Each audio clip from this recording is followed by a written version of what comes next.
Um bom dia, uma boa tarde, uma boa noite, meu caro amigo concurseiro.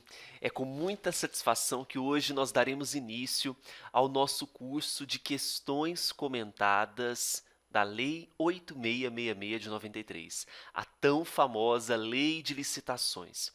Nesse nosso curso, inicialmente, nós estamos prevendo 30 questões por aula, são 4 aulas, ou seja, ao todo serão 120 questões comentadas dos últimos concursos para a banca Fundação Carlos Chagas e CESP, que são as bancas mais tradicionais e que estão aí à frente dos principais concursos no país, né? Então você terá acesso ao material das questões em PDF, mais os vídeos comentando cada uma dessas questões. E o legal desse curso, o diferencial desse curso, eu coloquei aqui para vocês, que após o encerramento da contemplação das 120 questões, ou seja, do trabalho dessas 120 questões, que estão sendo disponibilizadas de acordo com um cronograma prévio, nós vamos atualizar todos os meses até junho de 2019 com mais de 30 questões, ou seja, ao final do curso você vai ter um acesso aí de 420 questões aproximadamente. Então nós vamos ter uma atualização aí frequente de questões que hoje você acessa, você terá aí até o final do cronograma 120, mais um curso atualizado até o final do ano de 2019 com mais aproximadamente 420 questões. Então veja que o curso ele inicia com 120, mas será entregue para você nesse formato 420 questões até o final do ano de 2019. Ok? Então, vocês vão perceber que o nosso curso, nós comentamos as questões, indicamos os artigos referentes ao gabarito dessas questões, fazemos os comentários importantes para cada uma dessas questões, que são as mais cobradas, os temas mais cobrados em prova. Tá certo? Então, nós vamos começar o nosso curso. Cada aula, então, são 30 questões, divididas em 6 blocos de 5. Esse é o primeiro bloco, com 5 questões, as questões de número 1 a 5. Então, nós vamos resolver aqui hoje 5 questões neste primeiro bloco. Combinado? Então, vamos lá. A primeira questão, ela foi cobrada em 2018. Então, veja que é uma questão extremamente recente. Banca CESP para o concurso de analista portuário. Olha só. No âmbito da administração pública federal direta, autárquica e fundacional, fundos especiais, empresas públicas, sociedades de economia mista e demais entidades controladas, direta ou indiretamente pela União, as contratações de serviços e a aquisição de bens, quando efetuadas pelo Sistema de Registro de Preços, obedecerão ao disposto no Decreto 7.892, de 2013. No que se refere ao Sistema de Registro de Preços, julgue o item a seguir. Muita atenção, porque alguns alunos têm me questionado. Professor, nossas aulas contemplarão as disposições do Decreto número 9.412 de 2018? Sim, quando for possível, atualizaremos nossas questões com base nesse decreto. Esse decreto, ele altera o artigo 23. É importante que você tenha a Lei 8666 em mãos, né? O artigo número 23, incisos 1 e 2 da nossa lei. E o artigo 23 fala sobre as modalidades de licitação, a que se referem os incisos 1 a 3 do artigo anterior. Portanto, o artigo 22, que traz as modalidades de licitação, nós temos ali concorrência, tomada de preços, convite. Então, esse decreto, ele altera os índices, na verdade, os valores estimados de contratação para obras e serviços de engenharia envolvendo convite, tomada de preços, concorrência e para compras e serviços não referidos no inciso anterior, também na modalidade de convite, tomada de preços e concorrência. Então, nós temos um decreto novo, 9.412, que atualiza. Né? Então, nosso curso de questões ele vai ser atualizado assim que possível, com base nessas disposições. Bom, então vamos ler a questão. Excepcionalmente, o prazo total de validade da ata de registro de preços, que é de 12 meses, poderá ser prorrogado por igual período se os preços permanecerem vantajosos para a administração. Bom, o artigo número 15 da nossa lei, ele traz as seguintes disposições. Vamos no artigo 15, parágrafo 3º. Olha, parágrafo 3º. O sistema de registro de preços, ele será regulamentado por decreto, atendidas as peculiaridades regionais, observadas as seguintes condições. Então, esse sistema de registro de preços, ele vai ser importante, ele está disposto lá na seção das compras, né? Então, o registro de preços, ele será precedido sempre de ampla pesquisa de mercado, é importante nós salientarmos isso. Os preços registrados serão publicados trimestralmente para orientação da administração e ele tem que obedecer às seguintes condições: seleção feita mediante concorrência, estipulação prévia do sistema de controle e atualização dos preços registrados. E 3, validade do registro não superior a 1 ano. Então, veja que o prazo de validade é de 12 meses, não é? Aí nós temos o decreto, que é justamente esse decreto 7.892 de 2013, nós temos algumas informações úteis.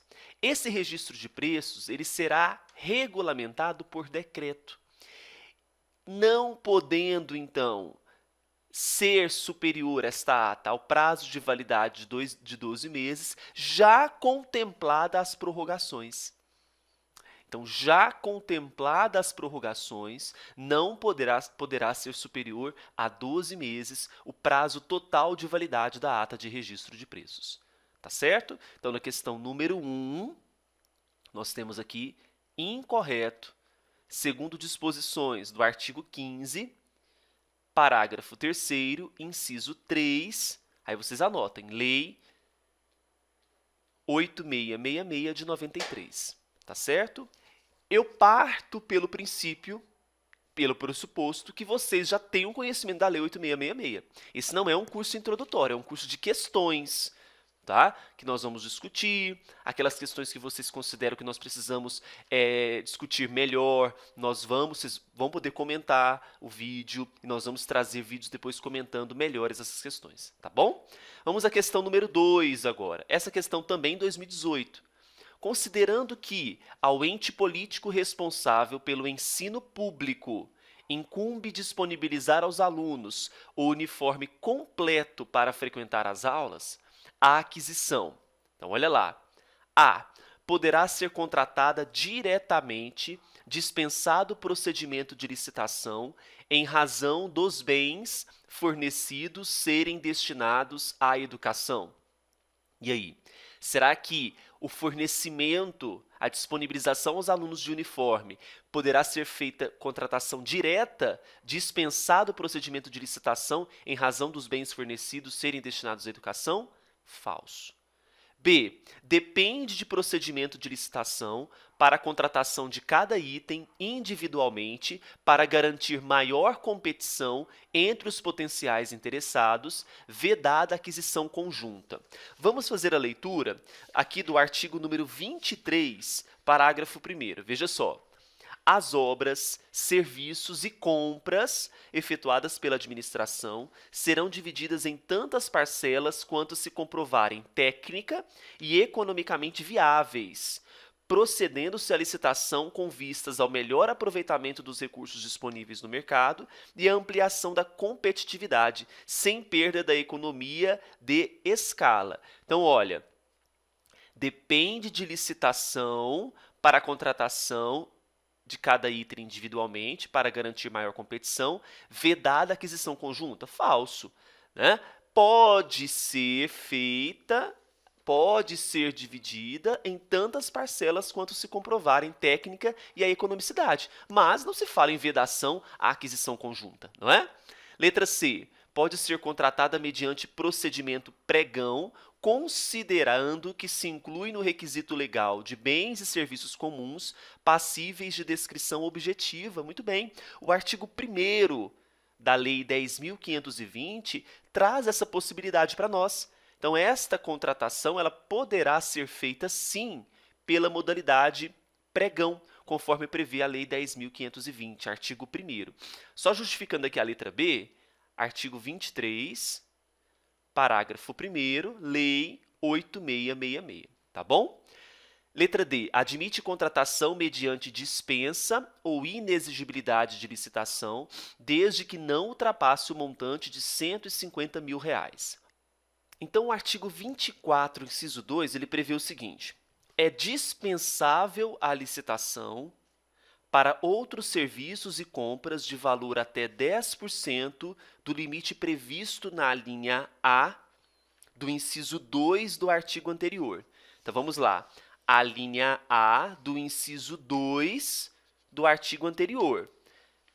A linha A fala modalidade convite, até R$ 80 mil, só que nós tivemos aí a alteração por conta do decreto 9.412 de 2018, não é? Continuando. E para alienações. Nos casos previstos nesta lei, desde que não se refira a parcelas de um mesmo serviço, compra ou alienação de maior vulto que possa ser realizada de uma só vez, que é justamente o caso. Não é? Então, nós vamos desconsiderar também a letra D, segundo o artigo 24, inciso 2. E letra E, exige licitação prévia por meio de concorrência, leilão ou pregão, podendo ser contratada a aquisição conjunta dos itens a fim de alcançar economia de escala. Olha, artigo 23, inciso 2, a linha A. Então, nós temos o artigo 23, que prevê as modalidades de licitação. Inciso 2, para compras e serviços não referidos no inciso anterior, que se refere a convite, tomada de preços e concorrência. Então, nós temos a modalidade convite possível. Então, não poderá ser feito por concorrência, leilão ou pregão. A modalidade aqui seria a modalidade convite por conta do valor a ser disponibilizado. Então, está falsa, segundo o artigo 23, inciso 2, a linha A. Tudo bem? Então, o melhor gabarito para essa questão número 2 é a letra C. Questão 3. A aquisição de produtos e serviços com recursos transferidos pela União por meio de convênios com entidades públicas ou privadas, sem fins lucrativos, deve ser precedida de licitação, ressalvados os casos previstos pela legislação própria. Veja que essa questão ela é muito discutida, ela gerou um bafafá tremendo, porque está falando que quando eu tiver aquisição de produtos e serviços com recursos que foram transferidos pela União, através de convênios com entidades públicas ou privadas sem fins lucrativos, deve ser precedida de licitação. Tem um decreto, que é o decreto 6.170 de 2007, eu vou anotar aqui para vocês, decreto 6.170 de 2007, o artigo é o artigo 11, tá? E esse artigo 11, o que ele prevê? Ele prevê que, nesses casos, nós temos que observar 3 princípios: impessoalidade, moralidade e economicidade. E se fala ainda que é importante que haja no mínimo, uma cotação prévia de preços. Mas não se fala que deve ser precedida de licitação, principalmente quando fala-se de entidades privadas sem fins lucrativos. Então, nós temos que tomar muito cuidado com essa questão, apesar que a banca considerou como certa, né, há uma grande discussão por conta desse decreto. O decreto não fala com todas as palavras que tem que ser precedido de licitação. Mas nós vamos aqui com o gabarito que foi dado oficialmente pela banca, que foi correto. Ok? Então, muita atenção a esse artigo 11 desse decreto. 4. De acordo com a Lei 8.666 de 93, é dispensável a licitação. Quando eu falo de licitação dispensável, veja que é um ato discricionário da administração. Pode ou não dispensar, diferente das hipóteses de licitação dispensada, que é um ato vinculado, não pode licitar. Então, nós temos aqui nas características da licitação dispensável, pode licitar, não pode? Porque se é discricionário, então eu quero uma hipótese em que é dispensável a licitação. Ok? Então, vamos lá? Primeiramente, a letra A. Nos casos de guerra ou grave perturbação da ordem. Essa disposição está no artigo 24, inciso 3. Olha, é dispensável a licitação nos casos de guerra ou grave perturbação da ordem. Artigo 24, inciso 3. Então, está correta a letra A. B. Para aquisição por empresas públicas e autarquias de bens produzidos por órgãos públicos. Aqui nós temos a disposição do artigo 24, inciso 8. Só que o inciso 8 fala para aquisição por pessoa jurídica de direito público interno de bens produzidos ou serviços prestados por órgão ou entidade. Aqui se falou de empresas públicas e autarquias. Não, né? Era para ser uma hipótese de licitação dispensável, mas não é por conta disso daqui. Ó. Veja que o inciso 8 fala pessoa jurídica de direito público interno. C. Para a contratação de profissional de qualquer setor artístico, desde que consagrado pela crítica especializada. Olha, nesse caso aqui nós temos uma hipótese de inexigibilidade de licitação, ou seja, inviabilidade de competição. Aí o artigo 25, inciso 3, é inexigível a licitação quando houver inviabilidade de competição, em especial para a contratação de profissional de qualquer setor artístico, diretamente ou através de empresário, desde que consagrado pela crítica. Então, aqui é inexigível. Letra D. Para aquisição de materiais, equipamentos ou gêneros que só possam ser fornecidos por produtor exclusivo. Mais uma hipótese de inexigibilidade. Só que aqui é do artigo 25, inciso 1 da nossa Lei 8666. E sobrou colocar o F aqui, né? Aqui também. E, se na modalidade convite não for alcançado o número mínimo legalmente exigido de empresas qualificadas no certame, será uma hipótese de licitação dispensável? E aí? Artigo 22, parágrafo 7º. Olha só. O que prevê? Quando, por limitações no mercado ou manifestos interesses dos convidados, for impossível a obtenção do número mínimo de licitantes, essas circunstâncias deverão ser devidamente justificadas no processo, sob pena de repetição do convite. Então, não se fala em licitação dispensável, fala-se em que essas informações deverão ser justificadas no processo. Então, está falsa, artigo 22, parágrafo 7º da Lei 8666. Então, qual que é o gabarito? A letra A. E a última questão do nosso primeiro bloco: é vedada a criação de outras modalidades de licitação além daquelas elencadas na referida lei. Aqui nós temos duas informações importantes. O administrador, ele não pode criar outras modalidades de licitação das que estão taxativas lá no artigo 22 da 8666. Mas o legislador pode, ele pode criar novas leis, criando novas modalidades, como foi o pregão. Não é? Quando se diz que é vedada a criação de outras modalidades de licitação, além daquelas elencadas na referida lei, nós estamos falando aqui por parte do administrador, e está correto, né? Porque está disposto no artigo 22, parágrafo 8º, que está bem claro. É vedada a criação de outras modalidades de licitação ou a combinação das referidas neste artigo. Então, aqui é o artigo número 22, parágrafo 8º. Tá certo? A gente, então, fecha o primeiro bloco do nosso curso de licitações, de questões. As primeiras 5 questões estão feitas, realizadas com vocês. Vamos agora para o segundo bloco, com as questões número 6 a 10. Se você gostou, curta o vídeo, assine o canal, fique por dentro dos outros cursos gratuitos disponibilizados. Vá ao site e adquira já o nosso curso de licitações. Até a próxima aula.